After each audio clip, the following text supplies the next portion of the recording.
नमस्कार दोस्तों, मैं जितेंद्र चौधरी। आपका अपना YouTube चैनल साइंस मुकाबला में आपका स्वागत है। तो दोस्तों, आज हम चर्चा करेंगे अधिवृक्क ग्रंथि पर। अधिवृक्क ग्रंथि को एड्रिनल ग्रंथि भी कहा जाता है।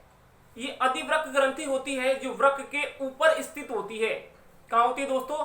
वृक्क के ऊपर स्थित होती है। और यह ग्रंथि संकट, भय आदि के समय सक्रिय होती है। तो यह ग्रंथि वृक्क के ऊपर स्थित होती है। ऊपर स्थित होती है और यह संकट, भय के समय सक्रिय होती है। यह संकट, भय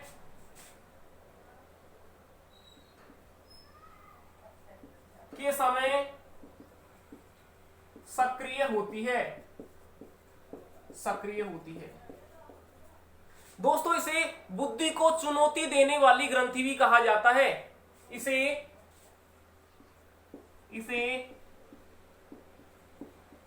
बुद्धि को चुनौती देने वाली ग्रंथि भी कहा जाता है।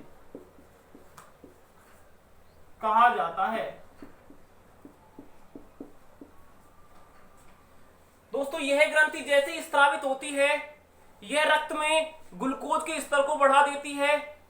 रक्त का संचार तेज हो जाता है। तो दोस्तों, अधिवृक्क ग्रंथि, यह ग्रंथि वृक्क के ऊपर स्थित होती है, भय संकट के समय सक्रिय होती है। इसे बुद्धि को चुनौती देने वाली ग्रंथि भी कहा जाता है। दोस्तों, अधिवृक्क ग्रंथि के दो भाग होते हैं। एक होता है बाहरी भाग और एक होता है आंतरिक भाग। एक होता है बाहरी भाग जिसे कहा जाता है दोस्तों कॉर्टेक्स।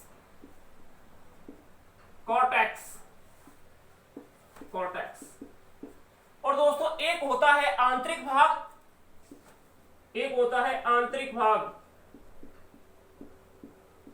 जिसे कहा जाता है दोस्तों मेडुला।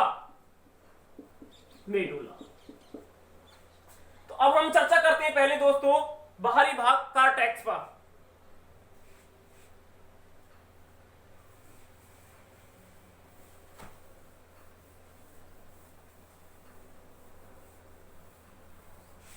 तो दोस्तों,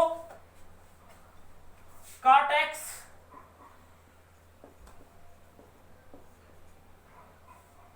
से दोस्तों कार्टिसोल हार्मोन निकलता है। कौन सा निकलता है दोस्तों? कार्टिसोल हार्मोन निकलता है, जिसे जीवन रक्षक हार्मोन भी कहा जाता है।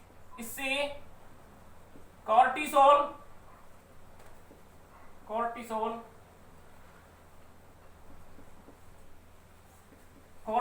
हार्मोन निकलता है, जिसे जीवन रक्षक हार्मोन कहा जाता है।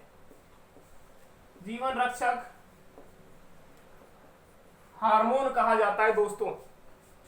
इसी कॉर्टेक्स से एल्डोस्टेरोन हार्मोन निकलता है। एल्डोस्टेरोन हार्मोन निकलता है दोस्तों। इसी से गलू को कॉर्टिकॉइड्स हार्मोन निकलता है। इसी कॉर्टेक्स से लिंग हार्मोन निकलता है।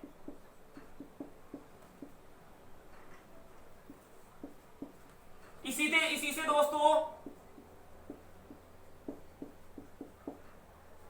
मिनरलोकार्टिकॉइड्स हार्मोन निकलता है। तो दोस्तों, ये जो कॉर्टेक्स बाहरी भाग होता है, इससे कार्टिसोल हार्मोन निकलता है, जिसे जीवन रक्षक हार्मोन कहा जाता है। एल्डोस्टेरोन हार्मोन निकलता है। ग्लूकोकार्टिकॉइड्स हार्मोन निकलता है। लिंग हार्मोन निकलता है दोस्तों, और एक निकलता है मिनरलोकार्टिकॉइड्स। दोस्तों, यदि कॉर्टेक्स में अव्यवस्था हो जाए तो इसके अव्यवस्था होने से एडिशन रोग होता है, कार्टेक्स की इसकी अव्यवस्था से एडिशन रोग होता है, एडिशन रोग होता है दोस्तों। कौन सा रोग होता है दोस्तों? एडिशन रोग होता है। अब हम बात करते हैं दोस्तों आंतरिक भाग पर, और आंतरिक भाग होता है दोस्तों मेडुला। कौन सा होता है दोस्तों? मेडुला। नंबर 2 पर आंतरिक भाग है मेडुला। इस मेडुला से दोस्तों निम्न हार्मोन निकलते हैं। इससे एड्रेनलिन हार्मोन निकलता है, एड्रेनलिन हार्मोन निकलता है, जिसे एपिनेफ्रिन भी कहा जाता है, एपिनेफ्रिन भी कहा जाता है। इसी हार्मोन को लड़ो या भागो हार्मोन भी कहा जाता है दोस्तों। लड़ो व भागो हार्मोन भी कहा जाता है। इसे 3S या 5F भी कहा जाता है, 3F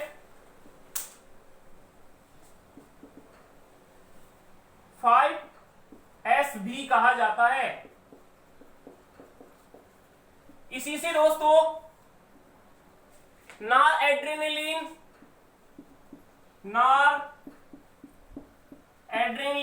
जिसे नॉर एपिनेफ्रिन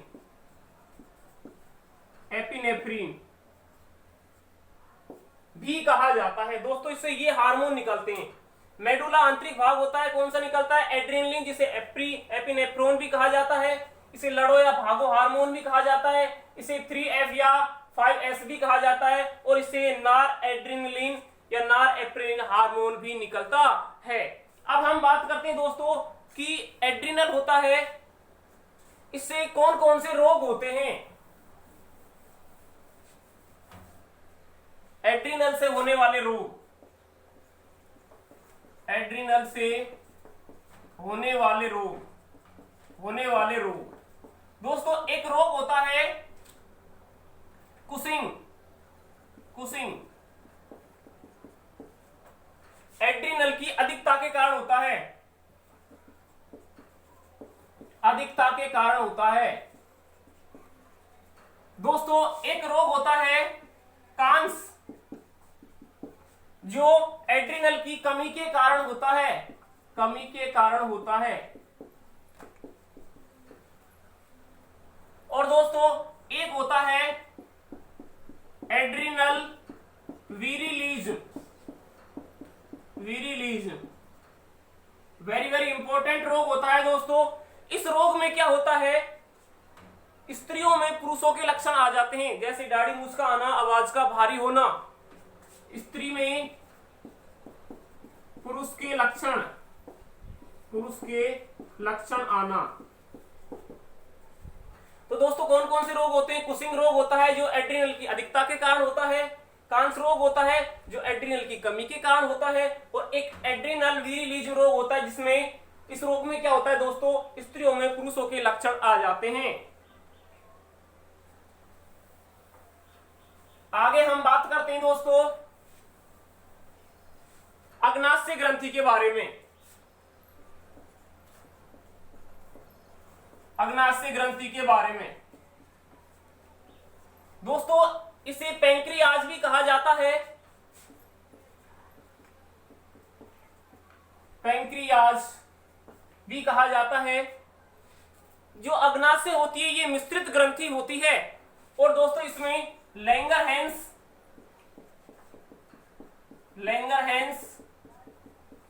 दीप समूह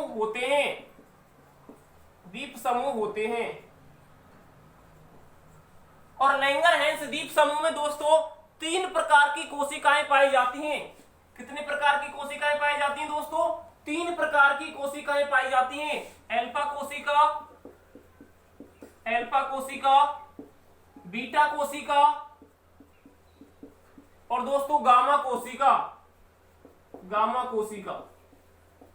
दोस्तों अल्फा कोशिका से ग्लूकागोन हार्मोन निकलता है। कौन सा निकलता है दोस्तों? ग्लूकागोन हार्मोन निकलता है। जो बीटा कोशिका होती हैं इनसे दोस्तों इंसुलिन हार्मोन निकलता है, इंसुलिन हार्मोन। और दोस्तों गामा कोशिका होती है इनसे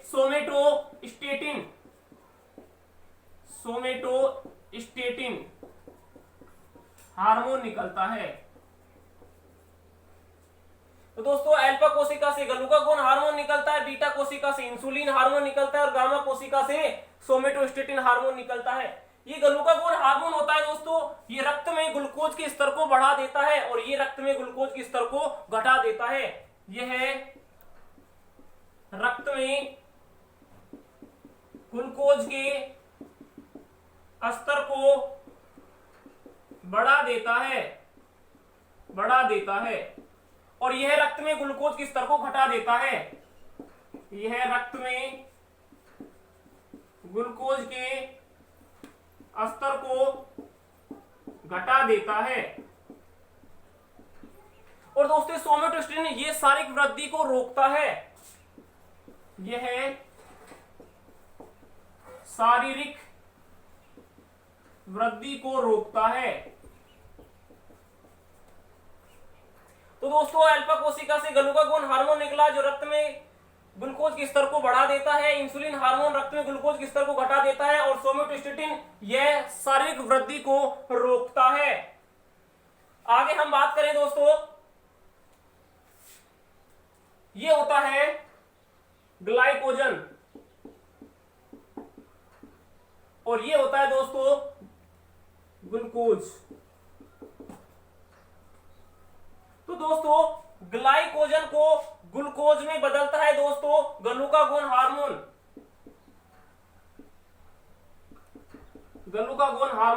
और ग्लूकोज को ग्लाइकोजन में बदलता है दोस्तों इंसुलिन। तो दोस्तों ग्लाइकोजन होता है, ग्लाइकोजन को ग्लूकोज में कौन बदलता है? ग्लूकागोन। इसीलिए ग्लूकागोन रक्त में ग्लूकोज के स्तर को बढ़ाता है और इंसुलिन ग्लूकोज को किसमें बदलता है दोस्तों? ग्लाइकोजन में। इसीलिए इंसुलिन रक्त में ग्लूकोज के स्तर को घटा देता है।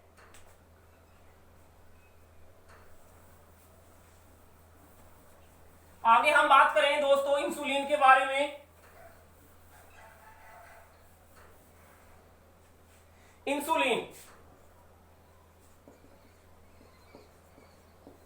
इंसुलिन दोस्तों प्रोटीन के बने होते हैं, यह प्रोटीन के बने होते हैं।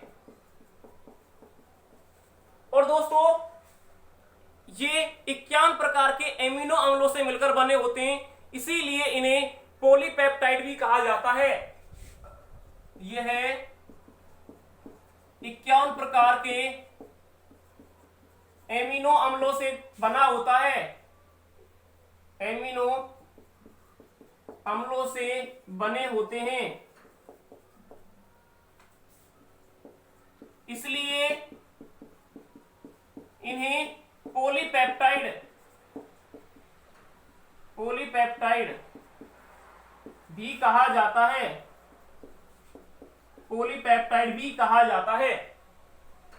दोस्तों इंसुलिन है, इंसुलिन की संरचना फ्रेडरिक सेंगर ने दी। संरचना किसने दी दोस्तों? संरचना दी फ्रेडरिक सेंगर ने। और दोस्तों इसका टीका बनाया, टीका बनाया वेस्ट बेटिंग ने। किसने बनाया दोस्तों? बेस्ट वे बेटिंग ने। आगे हम बात करें दोस्तों कि इंसुलिन की कमी से मधुमेह, जिसे डायबिटीज रोग कहा जाता है, की कमी से मधुमेह, डायबिटीज रोग होता है। और दोस्तों अधिकता से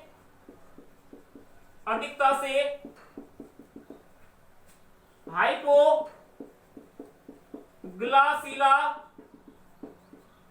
रोग होता है।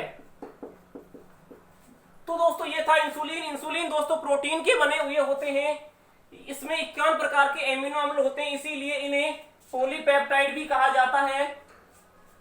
इंसुलिन की संरचना दी दोस्तों फ्रेडरिक सेंगर ने, इसका टीका बनाया बेस्ट और किसने, बेटिंग ने। दोस्तों इंसुलिन की कमी से मधुमेह रोग होता है दोस्तों, और अधिकता से होता है हाइपोग्लाइसीमिया।